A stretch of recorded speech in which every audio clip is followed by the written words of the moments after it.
Hello everyone, welcome back to new session of MBA rent, जिसमें आज होंगे funnel chart, bubble chart, goal seek manager, scenario manager and probability में binomial distribution. So funnel charts are easy, charts are sheet. Select करना है हमें data को, हम insert में जाएंगे, फिर उसके बाद रिकमेंडेड चार्ट्स में फनल चार्ट यहीं पर ही दिख रहा है. वैसे अगर ऑल चार्ट्स में जाके देखोगे तो नीचे फनल है, उसमें जाके बस ओके दबा दो, तुम्हारा फनल चार्ट बन जाएगा ना. उसमें डेटा लेबल्स उसने दे दिए हैं, तुम हटा सकते हो, वापस लगा सकते हो. चार्ट टाइटल हटाना है, लगाना है, एक्सेस देना है, एक्सेस टाइटल हटाना है, लेजेंड देना है कि नंबर ऑफ लीड्स, तो दे सकते हो. ठीक है. अगर तुम्हें ये वाइट बैकग्राउंड से हटाना है, तुम्हें देखना है कि यहाँ से तुम ऊपर से भी कर सकते हो वैसे, बाकी यहाँ से भी कर सकते हो, जो सा तुम्हें पसंद आए ऐसे. तो बस वही है, चार्ट के साथ खेलो फिर तुम, जैसे उसने तुम्हारी भावनाओं के साथ खेल लिया. अगले पे बढ़ते हैं, बबल चार्ट. तो बबल चार्ट है वैसे सर ने ऐसे किया था, ये सिलेक्ट किया था एंड देन जैसे ये वाला दिखाना है तो फिर ये सिलेक्ट किया था. ठीक है. फिर उसके बाद वापस से इंसर्ट पे गए, रेकमेंडेड चार्ट्स, फिर उसमें ऑल चार्ट्स. तो ये जो एक्स वाई स्कैटर है ना, इसी में ही बबल चार्ट का ऑप्शन दिखेगा, दिस वन. तो इसमें जाके ओके दबा दो. बाकी फिर वही है, चार्ट लेबल, डेटा लेबल्स दे दिए. ठीक है. डेटा लेबल्स दे दिए. अगर तुम्हें ट्रेंड लाइन दिखानी है तो ट्रेंड लाइन दिखा सकते हो. बाकी एक्सेस लेजेंड देना है तो लेजेंड दे दो.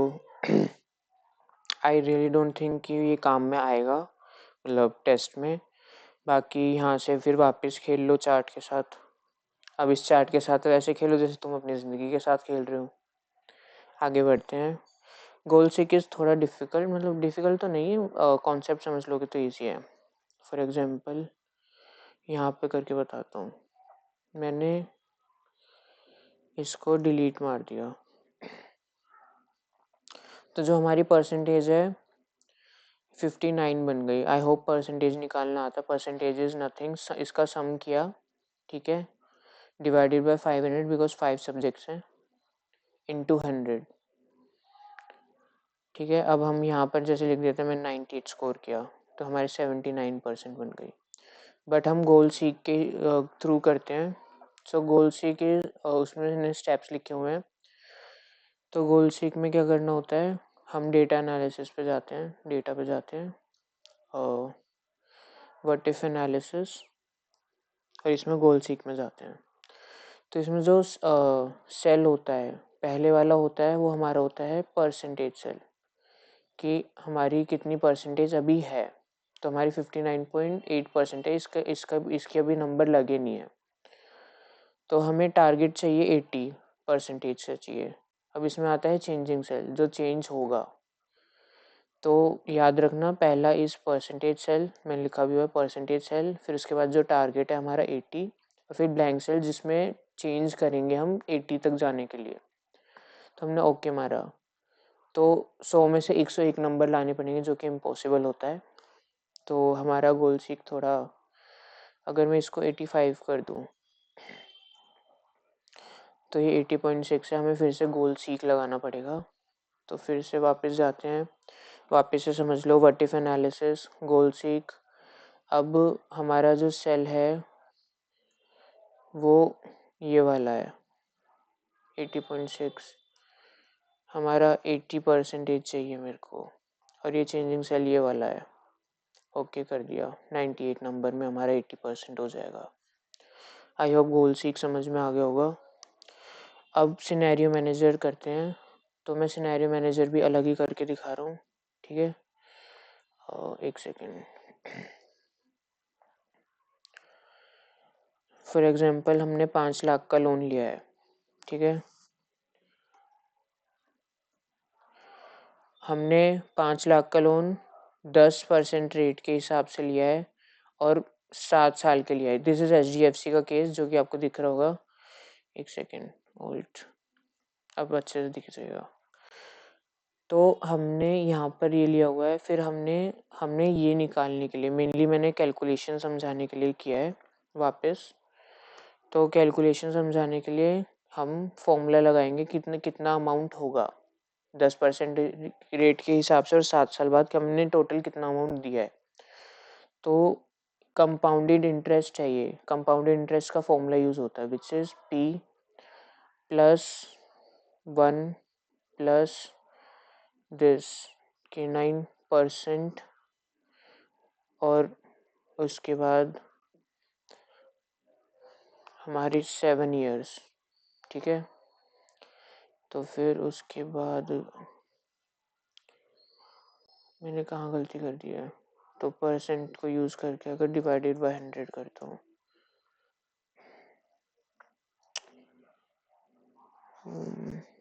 हमने K8 किया, ठीक है। ये हमारा वो है, K10 हमारे ईयर्स है।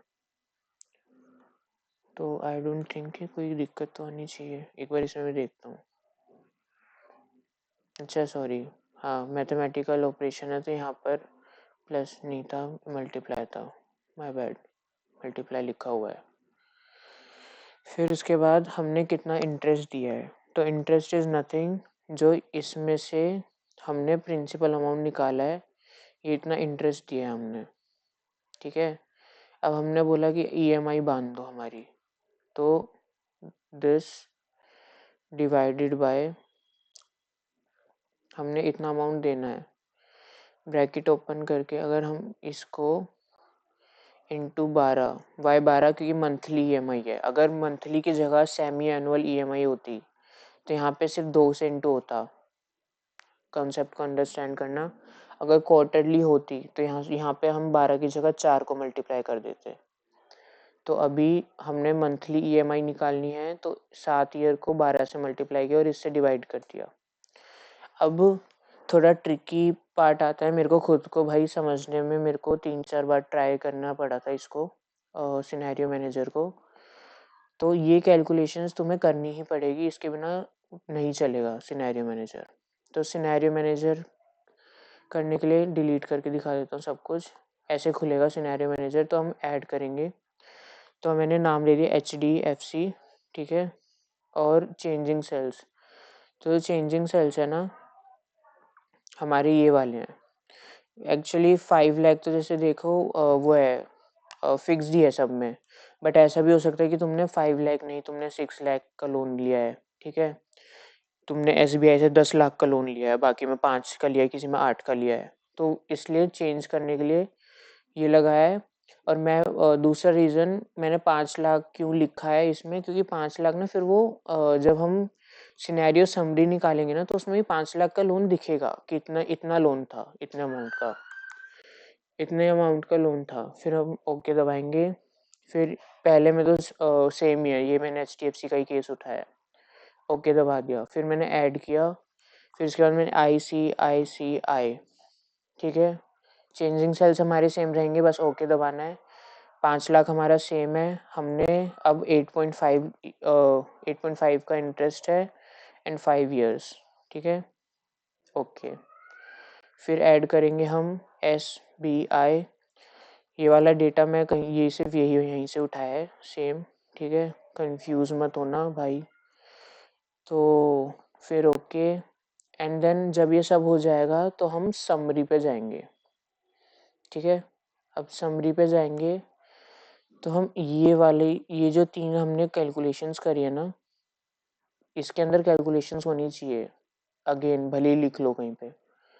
तो हम फिर यहाँ पे ओके दबाएंगे एंड देन हमारी समरी हो जाएगी तैयार, कि मतलब HDFC में 5 लाख का लोन, 10 लाख हमारा इतना टोटल अमाउंट जाएगा। हम यहाँ लिख भी सकते हैं ऐसे AMOU एंड अमाउंट, ठीक है। यहाँ पर हमारा था इतना इंटरेस्ट क्या है हमारा, एंड यहाँ पर इतनी EMI जाएंगी, मतलब इतनी की EMI है।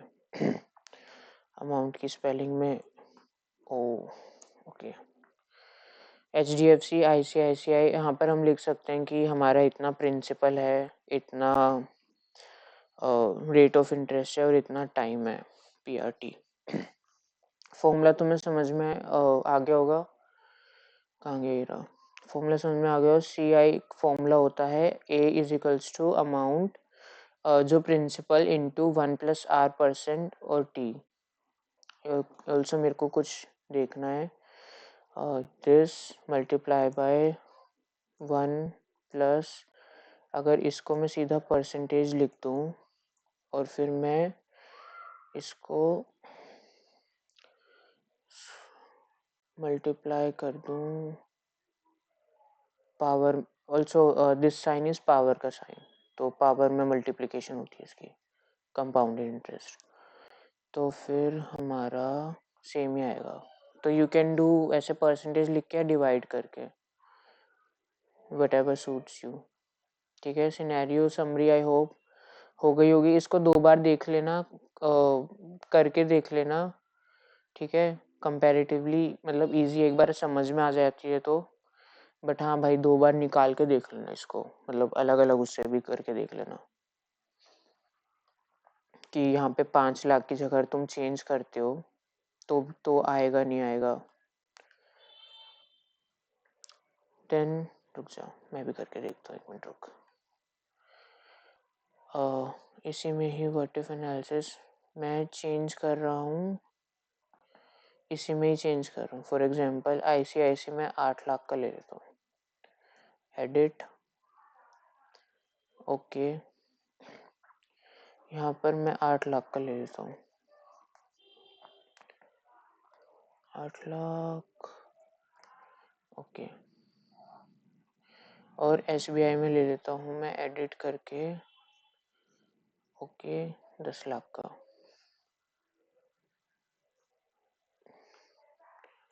10 लाख का, ओके। अब फिर मैं जाता हूँ, सेम यही है, ओके। तो तुम देखोगे कि हमारा बहुत चेंज हो चुका है, लाइक दोनों में डिफरेंस है, दोनों में डिफरेंस है। और यहाँ पर भी क्या, यहीं पे देख लो, अगर 32156 और जो इससे पहले निकाली हमने 16078, कैलकुलेशंस तो सेम थी, कैलकुलेशंस तो ऑब्वियसली बात है, इसके बेसिस पे लिया तो सेम है, बाकी उसने बस मैंने उसमें अमाउंट चेंज किया है। ऑल्सो तुम यहाँ पे देखोगे तो ये दिखाएगा, सी मैंने इसलिए उस सेल को भी लिया है, 5 लाख, 8 लाख, 10 लाख अमाउंट, फिर तुम्हारे the percentage and then the year, calculation हो गई। अब हम चलते हैं प्रोबेबिलिटी। तो प्रोबेबिलिटी में बायनोमिनल डिस्ट्रीब्यूशन कर रहे हैं आज हम। तो प्रोबेबिलिटी में जो बायनोमिनल डिस्ट्रीब्यूशन है ना, सर ने हमसे ज़्यादातर ना यही वाले क्वेश्चन पूछे हैं, फॉल्स वाले, विच गिव्स एग्जैक्ट प्रोबेबिलिटी। कैसे करते हैं वो बता देता हूँ, बट तुम देख लेना, ये जो जितने भी हैं, मैंने 8 क्वेश्चंस ये मैंने उससे निकाले हैं, गूगल से। ठीक है, मेरे को आते हैं एग्जैक्टली वाले, विच इज़ जो हमें फॉल्स यूज़ करना है, जिसमें इसमें हम फॉल्स यूज़ करते हैं एग्जैक्ट प्रोबेबिलिटी में। मेरे को यही वाले आते हैं, एंड सर ने भी ज़्यादातर यही पूछे हैं। अब निकालने कैसे हैं वो मैं दिखा देता हूँ, बाकी तुम खुद भी देख लेना अगर तुम्हें करना हो एक्स्ट्रा कुछ तो, क्योंकि अननेसेसरी मेरे बस की नहीं है। बाइनोम डिस्ट्रीब्यूशन कुछ नहीं करना, इसमें लिखा है कि एक कॉइन 5 बार टॉस किया है, तो कितनी प्रोबेबिलिटी है कि मेरे 3 हेड आएंगे ही आएंगे। तो 3 हेड चाहिए मेरे को 5 ट्रायल में। ठीक है, अब प्रोबेबिलिटी कैसे निकालते हैं, कॉइन की सिर्फ 2 साइड्स होती हैं, तो या तो हेड्स आएंगे या टेल्स आएगा। तो प्रोबेबिलिटी हमेशा 0 to 1 में होगी। ठीक है, तो 0.5 परसेंटाइल भी अगर याद हो तो वो भी हमेशा 0 और 1 में ही लिखी जाती है, 0 से लेके 1 के बीच में। अब यहाँ पर क्यूमुलेटिव जो कि एग्जैक्ट फिगर नहीं रहती, बट फॉल्स में एग्जैक्ट फिगर के लिए यूज होता है। तो हमें एग्जैक्टली चाहिए, जहाँ पर भी वर्ड आ जाए एग्जैक्टली वहाँ पर फॉल्स यूज होगा। Now why I am saying कि इसमें ज़्यादातर सिर्फ एग्जैक्टली ही पूछा गया है, बिकॉज जो हमारा अगला टॉपिक है नॉर्मल डिस्ट्रीब्यूशन कर्व, उसमें सिर्फ ट्रू ही यूज़ हो रहा है, और तो इसमें फॉल्स का ही क्वेश्चन देंगे वो, जहाँ तक मुझे लगता है। फिर इज इक्वल्स टू बायनॉम, एक और करके दिखा रहा हूँ। अगर एक डाई रोल हुआ है 4 बार, ठीक है, तो मेरे को कितनी प्रोबेबिलिटी है कि मेरे को 6 आएगा। तो विच इज़ मेरे को 2 लिखना है, क्योंकि 2 बार 6 चाहिए। ये कंफ्यूज करने के लिए है 2 6। तो 6 एक साइड है पूरे डाइस की। For example, I am not, रुक जाओ, एग्जाम्पल ये देख, ऐसे करके होता है ना कि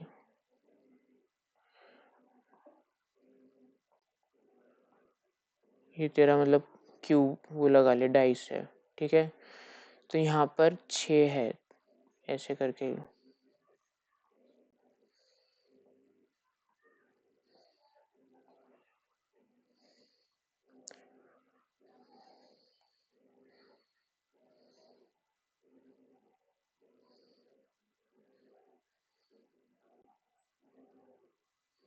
ये तेरा जो 6 है, ये तेरी एक साइड है पूरे क्यूब की।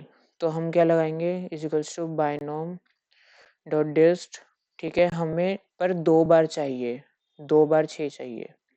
कितनी बार उछालने पे, 4 बार उछालने पे। अब प्रोबेबिलिटी में हम क्या लिखेंगे, जब जो डाइस होते हैं उसमें 1 से लेकर 6 तक रहते हैं, तो हमें 1/6 लिखने हैं, क्योंकि 6 साइड्स रहती है और हमें ये चाहिए 1 बार, तो ये प्रोबेबिलिटी हमारी। फिर then again false and then enter, तो ये हमारा आंसर आ गया, ठीक है। Now coin is toss 6 times, ये बहुत इजी है, तुम खुद कर लेना, ठीक है। इसमें एग्जैक्टली 3 करेक्ट आंसर्स। तो इसका जो प्रोबेबिलिटी है, अगर मल्टीपल को चॉइस क्वेश्चन है और उसमें 4 ऑप्शन है और एक करेक्ट है, इसी का लॉजिक लगेगा। इसमें 1/6 है तो इसमें 1/4 हो गया, ठीक है। और फिर उसके बाद एग्जैक्टली 2 डिफेक्टिव आइटम्स, एटमोस्ट में होता है, हम ट्रू वाला करते हैं, ठीक है। तुम देख लेना, इसमें बस कुछ नहीं किया है, एक डिफेक्टिव आइटम है। जो भी एटमोस्ट है ना, उसमें कोई दिक्कत नहीं आएगी। जो एटलीस्ट वाले हैं ना, ये गूगल से निकाले हैं, तो इसमें ना 7 सक्सेसफुल है ना, तो इसमें बाकी अनसक्सेसफुल क्यों है, तो आई डिडंट गेट इट, ठीक है। बाकी तुम देख लेना, और मेरे हिसाब से ये क्वेश्चंस आएंगे भी नहीं, सिर्फ एग्जैक्टली वाले आएंगे, तो इतना ध्यान मत देना। बाकी ओके, टाटा, bye bye. Normal distribution curve में मिलेंगे। The drive link is in the description, तो शॉर्ट लिंक है, उसको कॉपी करके तुम ओपन करोगे तो खुल जाएगी ड्राइव। बाय।